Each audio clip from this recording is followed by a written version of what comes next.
Assalamu alaikum and welcome to Sports Extra. I'm your host Ahmed Nawaz with the latest roundup of sports today. We're going to be telling you all there is to know about the Champions Trophy. It's been disappointing news from the Rawalpindi Cricket Stadium with South Africa versus Australia. The match has been called off due to rain. Both teams now share a point and of course they're level on points as well with 3-all, but South Africa dominate Group B by virtue of their better run rate. This group has now become very exciting and very interesting. So it's going to be, time that tells us who's going to go through. But it's been disappointment for the fans in Rawalpindi Cricket Stadium because this was supposed to be a runs galore, but rain gave no respite, and despite the excellent drainage system at the Pindi Cricket Stadium, it's very unfortunate that the match couldn't take place, and the umpires just a short while ago finally made their decision that the match cannot proceed and it has been called off. After that, we tell you about New Zealand, who have thrashed Bangladesh in spectacular fashion, and some of the people who had high hopes from Bangladesh considering Pakistan would go through have finally gotten their answer. So I think that case is closed shut now. I'd give credit to Bangladesh for a fact that once they started, the way they played Matt Henry, I thought they're going to get a good score, but they have the same shot selection policy as us, I think. So it was very poor shot selection, which cost them almost 60-70 runs, and it was very poor on their end not to bat technically because they did most of the job. The hard work was done. All they needed to do now was play the remaining overs on merit on this kind of Pindi track, and they couldn't do that. South Africa today would have been hoping, that they get the same track. They couldn't. But if you talk about New Zealand, they chased the target down with relative ease, courtesy of Rachin Ravindra, who played spectacular cricket. Absolute, I think, modern day cricketer, technically sound. Wherever you put him in any format, he'll give you runs. And the reason he was playing because Daryl Mitchell was not well. So, I mean, talk about who you want to play and who not. They're spoiled for choices at the moment. And then, of course, we give you the big news that Pakistan team has arrived in Pakistan. Of course, they've reached the capital. They're playing a game against Bangladesh on the 27th, which will be their final game as well. Not much to talk about, but there are certain elements that we will be discussing. Time now to introduce the guests. First of all, joining us in studios is cricket commentator, international broadcaster, presenter, our sports expert, Asif Ahmed. Assalamu alaikum, how are you? Walaikum assalam, Ahmed. I'm perfect, thank you. We've also been joined by cricket expert and analyst Sabir Hussain. Assalamu alaikum, Sabir, how are you? Walaikum assalam, Ahmed. I'm not well, Well, no one is. We'll get to sharing our grief in a bit, but we have to talk about this first game. I think, Asif, it's disappointment. At the same time, you can't do anything about it. The city needed rain, the country needed rain, so I'm not going to go there. But this group is now pretty much interesting. City needed rain, country needed rain, even Pakistan's game needed rain in the Dubai, but it didn't happen. And what happened? To interrupt you with due apologies. The Pakistan game did not need rain; it needed brains. So, not rain. Simple as that. Yes. Well, Ahmed is really lethal tonight. So let's coming back to the South Africa versus Australia. Of course, disappointment, but of course, you can't do in front of nature what's going on in Rawalpindi, Islamabad. See that even the Islamabadians, Rawalpindians, they were praying for the rain. So here we go. Rain is not good for the cricket, guys, but South Africa versus Australia. As in an intro, what Ahmed was talking about, that we were expecting something extraordinary from Australia and South Africa. If you see their head-to-head record, you will find that it's neck to neck. 110 games, 51 victories for Australia, and 55 victories for South Africa. And if you talk about the neutral venues, the 10 victories for Australia and 8 victories for South Africa. So we actually missed the action just due to this rain. We can't do anything, and I appreciate the crowd, the Rawalpindi's crowd, the way they came to the stadium knowing the fact that it is raining, but the hopes were there. But in the end, umpires have decided that the match has been abandoned without any delivery. So 1 point to each, and now the group is open. South Africa would have to play against England, and Australia would have to play against Afghanistan. So I think both of the games are really important in the perspective who's going to qualify. But still, you see that the Australia and South Africa, both of them, they are favorite for the semis. Well, certainly they are, and I think it's become very interesting. Sabir Hussain, your thoughts about this game? Fans are disappointed, of course, but we were expecting this to be a very high intensity game. Absolutely, the match between South Africa and Australia, the fans used to have fun. I mean, talk about 1990 World Cup. Who can forget the group stage match, and also the semi-final 1999, then 2000. 7 World Cup as well, semi-final again on South Africa, Australia. So there are a number of occasions where in South Africa and Australia they had a wonderful kind of a match. Fans basically always had a great time.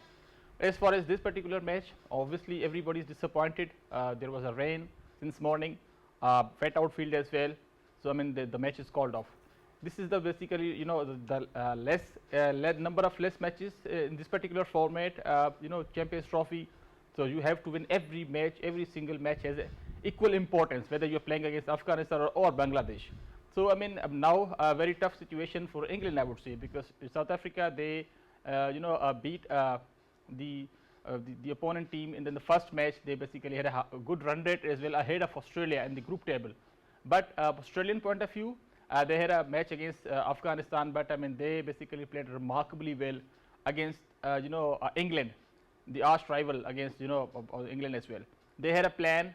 Even they lost couple of wickets in the power play. 2 wickets, less than 27 runs, less than 30 runs. The way basically their middle order batted, it was simply spectacular, marvelous to see these kind of batsmen basically playing in Asian conditions, which is heartening to see. The Australian batsmen, even the England. Let's appreciate the batting of England as well.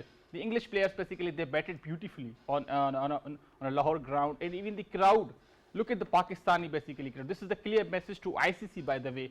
There was no home team, but the crowd basically supported England and Australia. Even yesterday, even Bangladesh New Zealand match in the Rawalpindi, Islamabad, so many spectators from Azad Kashmir, from KPK as well, from Islamabad federal capital.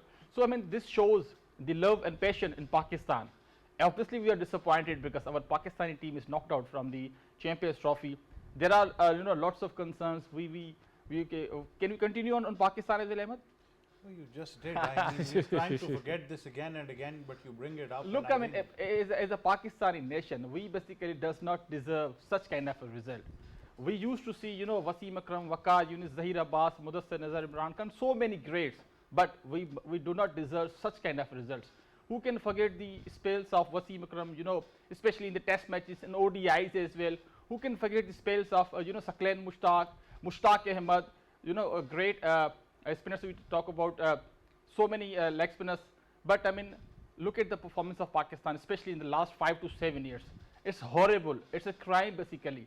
Accountability, you're talking about accountability. Where is the accountability? Every PCB chairman for last 15 years to 20 years, they had committees. They used to have committees. They have the teams as well. There are findings as well. Nobody basically got punished. To be very honest, Asif is bluntly said so many times, you are basically not playing for the star. On the social media, in the press conferences, you always, Pakistani players basically say, we play for the star in Pakistan. No, you are playing for money. If you have the sincerity with your team, with your nation, you are supposed to leave T20 leagues. You are supposed to work on your fitnesses. You are supposed to basically work on your skills. So you are basically, far way behind from the international modern cricket. Well, life has taught me one thing. I sense a broken man when I see one, and Sabir is certainly devastated as much as we are. But I think even if we come back to Pakistan, the team has arrived over here. Look, I'll tell you something very honest, and I think Asif is the best person to understand this because he also talks to a lot of people, connects to them. It's not about us, trust me. As broadcasters, we're bound to do our duty. I always say the show must go on. We'll keep on doing constructive criticism. It is our responsibility as sports journalists and broadcast journalists to, highlight things which are necessary. When I see a person who is a street vendor and who the entire day and night spends his time on the street, but he still, just wants a glimpse or any news of the Pakistan game.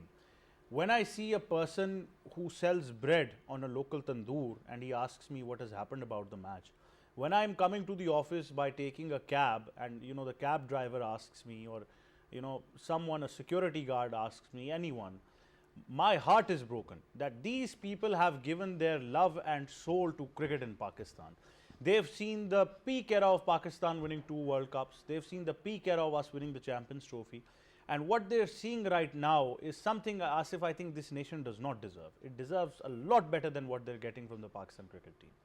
Well, I can understand your emotions, I can understand your feelings, but to the entire nation, to our viewers, Yes, we lost. We lost against India. We lost against New Zealand. We lost in Champions Trophy, but still far to go. So let's talk about some positivity. Before going towards that, Ahmed, the people were talking about the accountability, and as Sabir was talking about, yes, accountability. If there is no accountability, you can't get better results. It's a very simple thing. But I want accountability of the quacks as well. I want accountability of the cricket commentators and pundits as well, who used to sit over the TV and they just bash us if we are criticizing on Babar Azam, if we criticize on Shan Masood, if we criticize or any other cricketer just because of their poor performances. Nothing personal. May I ask you something else as well? A former cricketer, a former test cricketer for Pakistan questioned the capability or the qualification of a gentleman who belongs to a non-cricket background who's involved with the selection committee right now. And his question was, how many test matches has he played? I don't agree to that, I don't disagree to that. But I also ask myself this question, that a lot of former cricketers have also cost us why we are here at the moment.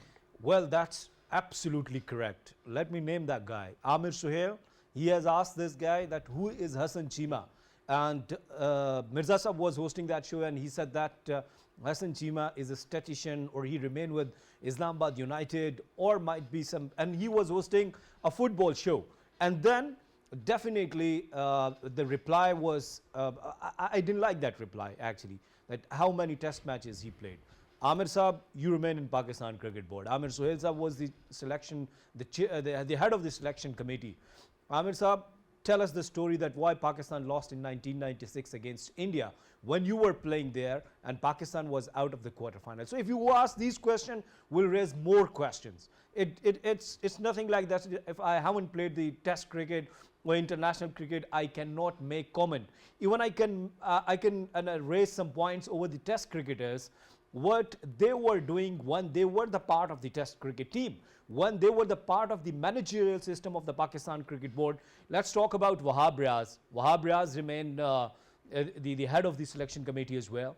He was the assistant manager, and Pakistan lost against USA. He was the test cricketer, and only Hassan Chima was there who didn't play cricket, and Aleem Dar Sahab, he played first class cricket, and then he remained #1 ICC umpire. Abdur Razak. A lot of respect for him, but I Yes. must ask myself this question. Yes, Where in the I'm coming world, towards that. where in the world does a umpire become part of the selection panel? Where in the world does this happen? Ahmed, if you raise these kind of questions, I could ask you more. Where in the part that the people are taking dual responsibilities? Tell me. Absolutely. No one is taking dual Where is a responsibility. coach sacked on the basis of a report he submitted after your embarrassing loss in the USA, which highlighted, and I'll say this publicly today, why Gary Kirsten was sacked. The reason is he put up a report telling that the players don't talk to each other, they're not coming together for practice, they're not participating in fitness sessions. And that report, if it was acted upon, then the first culprit would have been the PCB and the hierarchy that was there at that time. Yes, and and they keep changing. They sacked the coach. Simple as that. That's what they did. And they keep changing the faces. It's not about the faces, dear. I have come to another conclusion today, Asif. I'm going to ask you this, then I'm going to go to Sabir.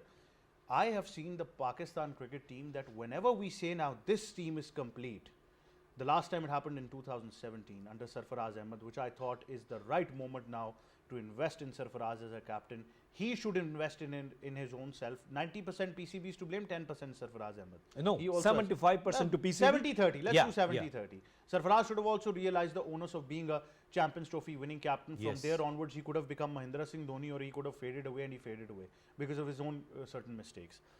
We dismantled the team. We remove Sarfaraz as the skipper. Babar Azam becomes the skipper. We see the team qualifying for a final of the T20 World Cup, qualifying for the semi-final. It was camaraderie after 3-4 years that we were seeing. We dismantled the team once again.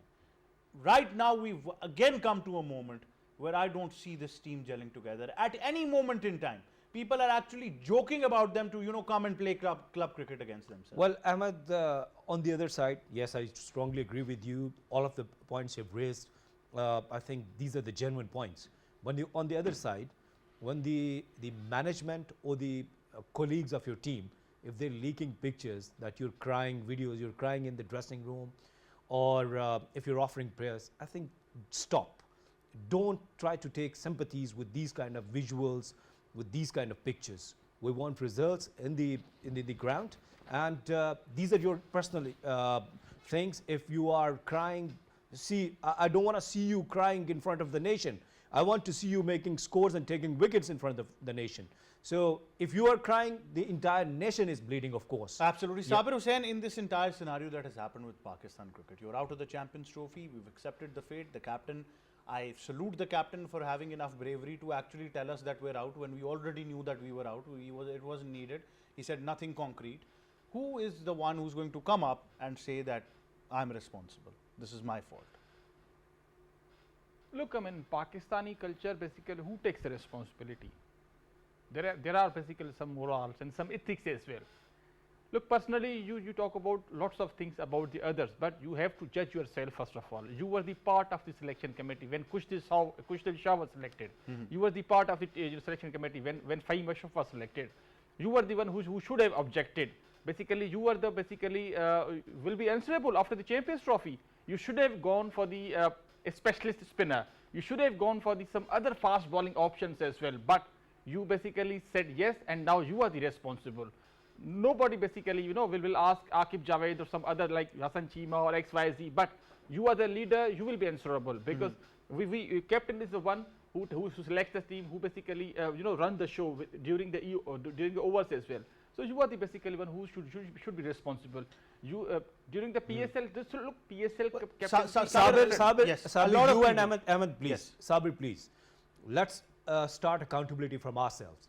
That we have promoted the PSL's players, right, sitting in front of the cameras on different and several platforms. We have supported Usman Khan. We have supported some other players who have performed so well in the Pakistan Super League. And because of our tweets, because of our Instagram and Facebook stories and reels, Pakistan Cricket Board have chosen them. I've only been Ahmed, putting last Rahat Ali Khan. No one else. Ahmed, one last thing. Yes. See, the other thing is that when the players who are performing well in domestic circuit and you're not giving them chances on the right time, and then you're bringing players from UAE, you're bringing players from other leagues, the result should be the same. One thing. Secondly, why we have supported Babar Azam a lot, that he's king. Why? He himself said it now finally. No, finally he said it. But my question to both of you, both you honorable gentlemen, my question is that I have been seeing a lot of statements coming from former cricketers, from people who are involved in opinion making. The very first that has come up is people have called for the selection committee to honorably resign before anyone asks them to do. Yes, Sabir? Yes or no? Look, I mean, in Pakistan, who is going to resign? They are basically always sacked. I mean, if you talk about 2010, 15, 17, 21, 23, 24 as well. So all of them were sacked. So they should have the guts to basically say goodbye to the to Pakistan cricket. But again and again, this is a circle. Same players, basically same former cricketers come again and they handle these kind of situation again and again. So this is a basically problem for so many years.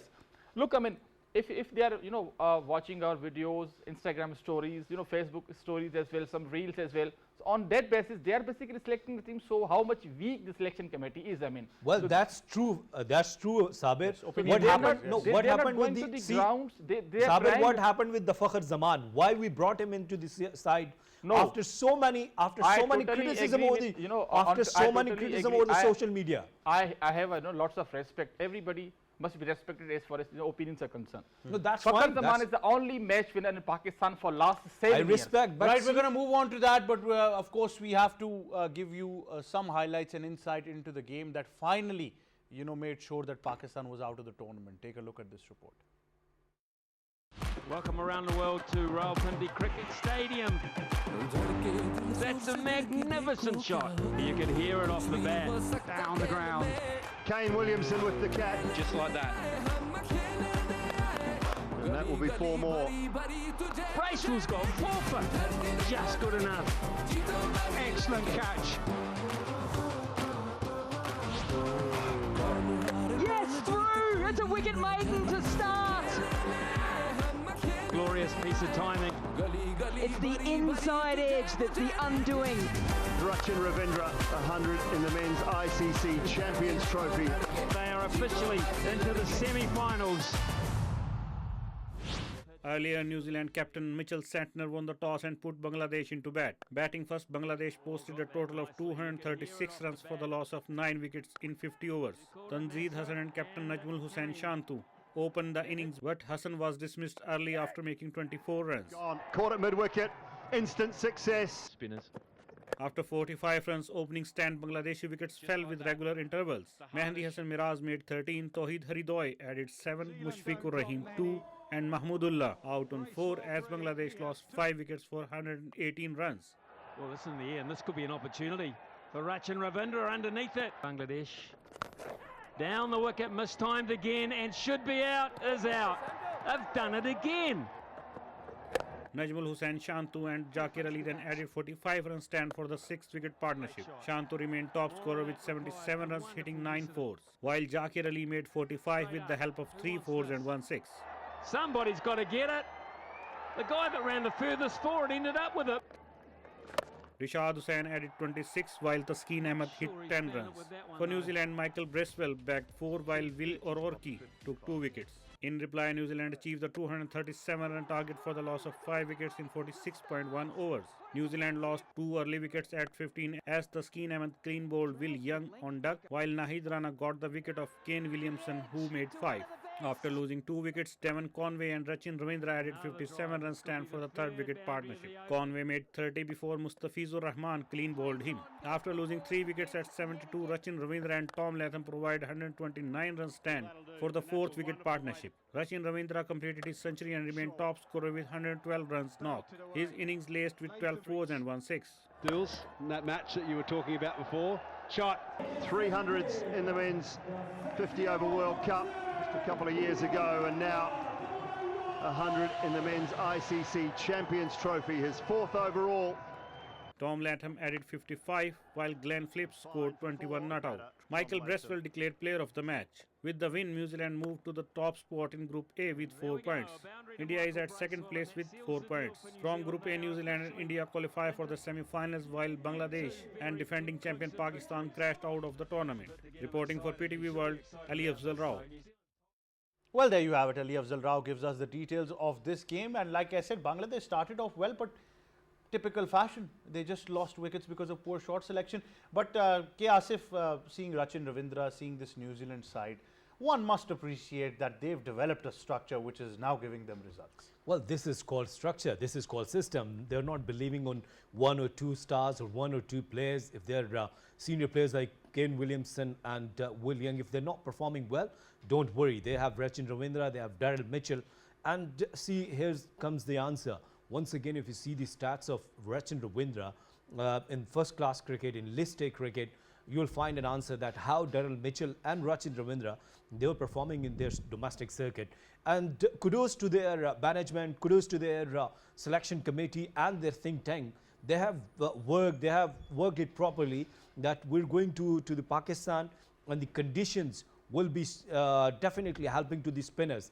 And they brought 3-4 spinners. Rachin Ravindra is a proper spinner. When you talk about their New Zealand side, Bracewell got 4 wickets last night. He was the player of the match. Then Mitchell Santner is a perfect left-arm spinner. We do not have these kind of options. So I think the New Zealand, as you know, right before the start of the Champions Trophy, he asked me this question that who's your second favorite team after Pakistan? And I've named New Zealand. Why? Just because they are a fighting spirit. They're so good with that. Losing early on, you were with me last night. We were watching that Nahid Rana and Taskeen. They were bowling superbly early on. The swing, the movement, it was absolutely brilliant. And they got wicket early on. The Kane Williamson, then Will Young. But then the way Rachin Ravindra played there, look at his strike rate. Nobody's talking about that. How many balls he has faced, just because he finished in a stylish way. He scored a century, and his team has qualified for the semis. And one more important thing there, Tom Latham. The role of Tom Latham, not only in that match, but see his role in Tri-Nation Series, see his role against Pakistan in the first game. In every game, in each game, he's performing so well. And I was in Rawalpindi Cricket Stadium last year when New Zealand was traveling to Pakistan and they were playing ODI series. Tom Latham was the skipper on that time, and we were playing with Fakhar Zaman and Babar Azam, and for the entire playing 11, even then we lost against them. So it's, I think, credit goes to their system and their players. They're mature enough, and the game awareness. Absolutely. Have a look at this Rachin Ravindra innings as well, and of course we keep talking about it. Don't bowl on the pads though. Elegant, really elegant.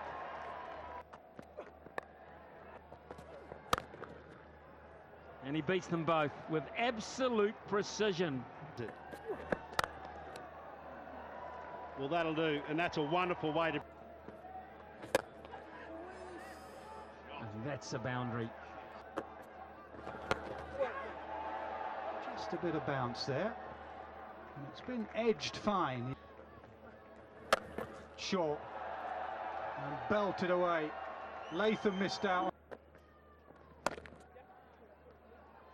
Quick on that back cut, and that's not a long boundary. Streets, Dills, in that match that you were talking about before. Shot. Eases it past the man behind point.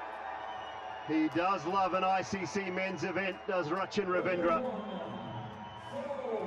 300s in the men's 50 over World Cup just a couple of years ago, and now 100 in the men's ICC Champions Trophy, his 4th overall. Yes, Sabir Hussain, what a remarkable innings by Rachin Ravindra. Absolutely, you know, there was a marvelous inning from him. You know, he basically proved in the past. In the last, you know, ODI World Cup, which was held in India, he played some marvelous innings as well, like, you know. But last night, there was a pressure moment. New Zealand basically lost crucial wickets, David Conway and Ken Williamson. But he took his time. He had all the shots. I mean, he took his time. He basically adjusted the, you know, situation and conditions as well. Basically there was a seaming swing as well from the Bangladeshi bowlers. But heads off to him, and he basically played a match-winning inning, and obviously he qualified. They qualified for this, semi-finals as well. So technically very sound. We have seen in the past he performed in every situation. You know, and he's the one basically who knows how to handle pressure. This is what basically Pakistani batsmen basically need to learn. He's not basically a 30 years old, a guy who has been playing for 7 to 8 years. He's a youngster.